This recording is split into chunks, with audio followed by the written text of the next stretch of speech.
વંશ ચાલ્યો છે અને ચંદ્રની માટે પ્રસન્ન થયા ઈ જ સોમનાથ. ચંદ્ર નામ સોમ, આ સોમનાથ. અને ત્રીજી વાત આયર સમાજ બેઠો છે એને કહો કે ભોળાનાથનો પાડ માનજો, એના હુકમથી કૃષ્ણ આપણા ઘરે આવ્યા છે. કામદેવને જેથી ભગવાન શિવે બાળીને ભસ્મ કર્યા ત્યારે કામદેવના પત્ની રતિ ગયા. એની પત્નીનું નામ રતિ. રતિએ જઈને ખોળો પાછળ કે મહાદેવ ત્રંબકમ યજામહે સુગંધિ પુષ્ટિવર્ધનમ ઉર્વારુકમય ભદ્રામૃત્યુ મોક્ષમામૃતામ કરીને ભગવાન શિવને સૌમ્ય સ્વરૂપમાં લીધા કે તમે ક્રોધમાં વ્યા જાઓ, હું તો દીકરી છું, હું મરી જઈશ. ભગવાન શિવ શાંત થયા અને પછી કહે છે જે કામદેવને તમે બાળી દીધા એને તો દેવતાઓએ મોકલ્યા હતા, મારા પતિનો કોઈ દોષ નહોતો અને આપણે મારા પતિને બાળી દીધો, હવે મારા પતિ મને મળશે ક્યારે?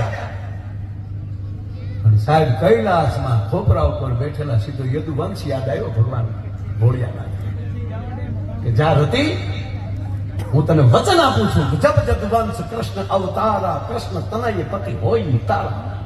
ત્યાંથી જીતી લીધું તેથી રામ અવતાર પહેલા કે જેથી જદુવંશમાં ભગવાન કૃષ્ણ જન્મ લેશે તે દિવસે એની ઘરે દીકરો થઈ તારો પતિ પ્રગટ થશે.